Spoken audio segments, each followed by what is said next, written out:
ശരത് ശ്രീലക്ഷ്മിക്ക് ഒരു gift box നൽകി.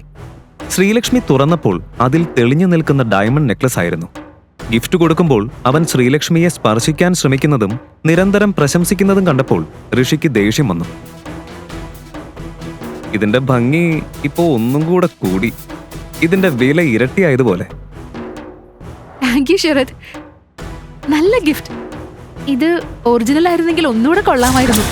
നമ്മുടെ വീട്ടില് പ്ലേറ്റ് കഴുകാൻ പോലും അർഹതയില്ലാത്തവനാണല്ലോ എന്റെ കോടീശ്വരി മകളുടെ ഭർത്താവായി വന്നതിന്റെ ദൈവമേ. നീ ഋഷിൻ വർമ്മയെ കുറിച്ച് കേട്ടിട്ടില്ല സർ?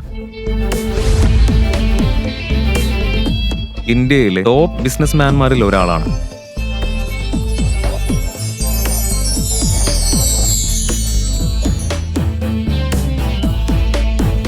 അവന് OCD ഉണ്ട്. ചുറ്റുമുള്ളത് ക്ലീൻ അല്ലെങ്കിൽ അവൻ ഒരു മിനിറ്റ് പോലും നിൽക്കില്ല. അങ്ങനെയായ നമ്മുടെ ഹോട്ടൽ അടയ്ക്കേണ്ടി വരും. സർ, ഋഷിൻ സാർ വന്നു. നീ മാറി നിൽക്ക്.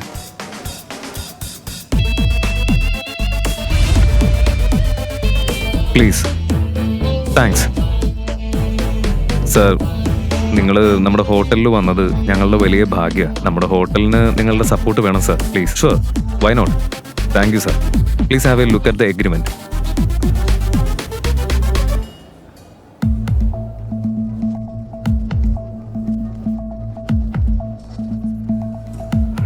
മാനേജറോട് ഞാൻ പറഞ്ഞിട്ടാണെന്ന് പറഞ്ഞാൽ മതി. Sure sir. ഓക്കെ, ശരി. ഏയ്, നിന്നെ ഞാൻ വിടില്ല.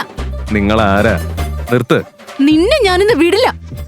ഏയ്, എഴുന്നേൽക്കടാ. ഏയ്, എഴുന്നേൽക്കാൻ. എന്താ ചെയ്യുന്നത്? ഏയ്, എഴുന്നേൽക്കടാ.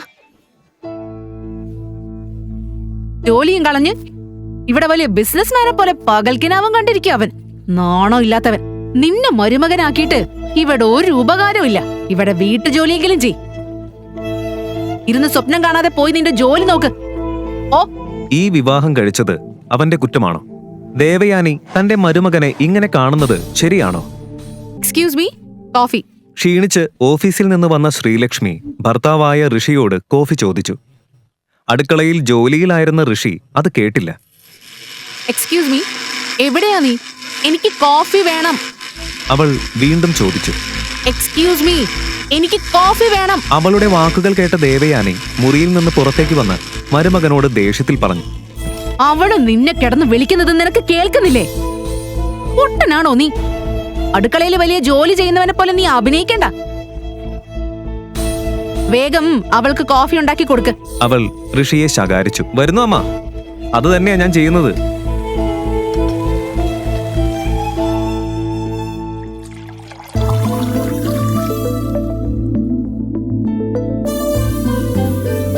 ഋഷി വേഗത്തിൽ കോഫി ഉണ്ടാക്കി ഭാര്യയ്ക്ക് കൊടുത്തു. അത് കുടിച്ചപ്പോൾ ശ്രീലക്ഷ്മിക്ക് ഒരു ആശ്വാസം തോന്നി. അവളുടെ ക്ഷീണിച്ച മുഖം കണ്ട ഋഷി ചോദിച്ചു.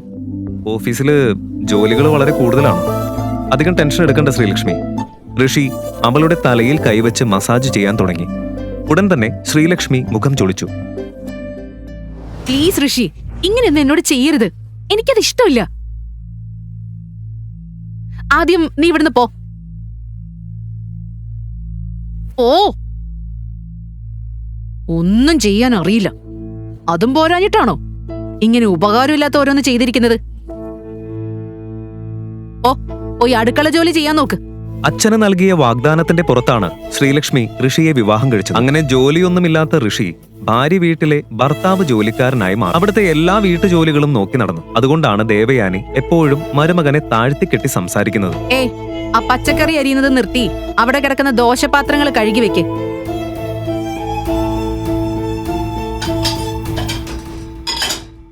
അത് നിന്റെ ജോലിയല്ലേ?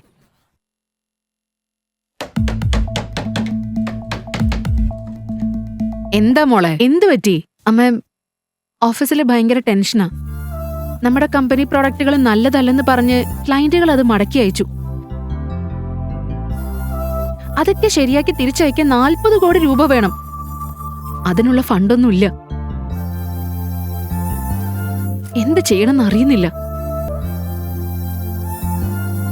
ശ്രീലക്ഷ്മി, ഇത് കണ്ണിൽ വെച്ചോളൂ. അല്പം ആശ്വാസം കിട്ടും. ആദ്യം നീ ഇവിടുന്ന് പോ. നിന്റെ മുഖം കാണുന്നത് കൊണ്ട് അവൾക്ക് അസ്വസ്ഥത. നീ പോയാൽ അവള് ശരിക്കും റിലാക്സ് ചെയ്യും. എനിക്ക് മനസ്സിലായി മോളെ. അധികം ടെൻഷൻ എടുക്കണ്ട. എല്ലാം ശരിയാകും. സാധാരണ വീടുകളിൽ ഭർത്താക്കന്മാരാ ജോലി ചെയ്ത് എല്ലാ ടെൻഷനും വഹിക്കുന്നത്. നമ്മുടെ വീട്ടിൽ അതെല്ലാം മറിച്ച. ഇതിന്റെ മുഴുവൻ കുഴപ്പം നിന്നെ ഇവനെ കൊണ്ട് വിവാഹം കഴിപ്പിച്ച നിന്റെ അച്ഛനാ. ഈ പാഴ് ബന്ധം അപ്പോഴേ ഞാൻ പറഞ്ഞിരുന്നു വേണ്ടാന്ന്.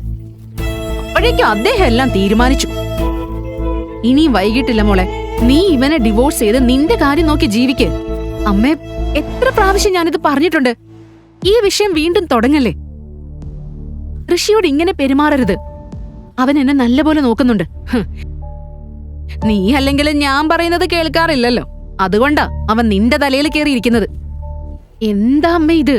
എപ്പോഴും അവനോട് എന്തെങ്കിലും പറഞ്ഞുകൊണ്ടേയിരിക്കണോ? ശരി, എനിക്ക് തലവേദനയുണ്ട്, ഞാൻ പോയി ഉറങ്ങട്ടെ. ശ്രീലക്ഷ്മി മുറിയിലേക്ക് പോയി ഉറങ്ങി. അപ്പോൾ ദേവയാനി അടുക്കളയിൽ പോയി ഋഷി എന്താണ് ചെയ്യുന്നത് എന്ന് നോക്കി. അവൻ അവിടെ പാത്രം കഴുകുകയായിരുന്നു. പക്ഷേ ഒരു പാത്രത്തിലെ അഴുക്ക് മുഴുവൻ പോകാതെ കിടക്കുന്നത് കണ്ടപ്പോൾ ദേവയാനിക്ക് ദേഷ്യം വന്നു. പാത്രം ശരിയായിട്ട് കഴുകാനും അറിയില്ല, മണ്ടൻ. അവൾ അതും പറഞ്ഞ് ഋഷിയുടെ തലയിലടിച്ചു. അവൻ ഞെട്ടി.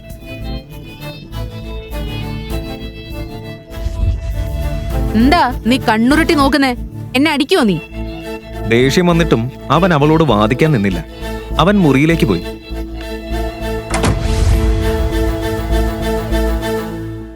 അടുത്ത ദിവസം രാവിലെ ശ്രീലക്ഷ്മി റെഡിയായി ഓഫീസിലേക്ക് പോകാൻ തയ്യാറായി. ദേവയാനിക്ക് കാർ ആവശ്യമുള്ളതുകൊണ്ട് ശ്രീലക്ഷ്മി ക്യാബ് ബുക്ക് ചെയ്തു. അമ്മ കാർ എടുത്തുവെന്ന് നിന്നോട് പറയാൻ പറഞ്ഞു. എനിക്ക് തീരെ സമയമില്ല. ഞാനിനി എന്ത് ചെയ്യും? അപ്പോഴേക്കും ഋഷി തന്റെ പഴയ സ്കൂട്ടർ കൊണ്ടുവന്നു. ഞാൻ ഡ്രോപ്പ് ചെയ്യാം എന്ന് പറഞ്ഞു. ലേറ്റ് ആവില്ലേ, നമുക്ക് പോവാം. ഭർത്താവിന്റെ ഞാൻ ഡ്രോപ്പ് ചെയ്യാം എന്ന ഓഫർ കേട്ട് അല്പം അസ്വസ്ഥത തോന്നിയെങ്കിലും ശ്രീലക്ഷ്മി ഒടുവിൽ ബൈക്കിൽ കയറി. അവരിരുവരും ബൈക്കിൽ പുറപ്പെട്ടു. ശ്രീലക്ഷ്മി, നിനക്കെന്തോ ടെൻഷൻ ഉണ്ടെന്ന് എനിക്ക് മനസ്സിലായി. എന്തുണ്ടെങ്കിലും എന്നോട് പറഞ്ഞു, ഞാൻ റെഡിയാക്കാം. ഒന്നുമില്ല, ഞാൻ നോക്കിക്കോളാം. ശ്രീലക്ഷ്മി പറഞ്ഞു. ഇരുവരും ഓഫീസിലെത്തി. അതേസമയം ഒരു വിലയേറിയ ബ്ലൂ കാർ അവിടെ നിർത്തി. പുറത്തേക്കിറങ്ങിയ ആൾ ചിരിച്ച് ശ്രീലക്ഷ്മിയെ അഭിവാദ്യം ചെയ്തു. ഹലോ ശ്രീലക്ഷ്മി. അവനെ കണ്ടപ്പോൾ ശ്രീലക്ഷ്മിയും ചിരിച്ചു. Hello mister Sarath, thank you for coming. എന്റെ കമ്പനിയിൽ ഇൻവെസ്റ്റ് ചെയ്യാൻ സമ്മതിച്ചതിന് thank you so much. It's okay. നിന്റെ കമ്പനിയുമായി സഹകരിക്കുന്നതിൽ എനിക്ക് സന്തോഷമേ ഉള്ളൂ. ഞാൻ ഒരു ഗിഫ്റ്റ് കൊണ്ടുവന്നിട്ടുണ്ട്. ശരത് ശ്രീലക്ഷ്മിക്ക് ഒരു ഗിഫ്റ്റ് ബോക്സ് നൽകി. ശ്രീലക്ഷ്മി തുറന്നപ്പോൾ അതിൽ തെളിഞ്ഞു നിൽക്കുന്ന ഡയമണ്ട് നെക്ലസ് ആയിരുന്നു. ഗിഫ്റ്റ് കൊടുക്കുമ്പോൾ അവൻ ശ്രീലക്ഷ്മിയെ സ്പർശിക്കാൻ ശ്രമിക്കുന്നതും നിരന്തരം പ്രശംസിക്കുന്നതും കണ്ടപ്പോൾ ഋഷിക്ക് ദേഷ്യം വന്നു. ശരത്തിന്റെ പെരുമാറ്റത്തിൽ എന്തോ പന്തികേടുള്ളതുപോലെ അവന് തോന്നി. ഇതിന്റെ ഭംഗി ഇപ്പോ ഒന്നും കൂടെ കൂടി. ഇതിന്റെ വില ഇരട്ടിയായതുപോലെ. താങ്ക് യു ശരത്, നല്ല ഗിഫ്റ്റ്. ഇത് ഒറിജിനൽ ആയിരുന്നെങ്കിൽ ഒന്നുകൂടെ കൊള്ളാമായിരുന്നു.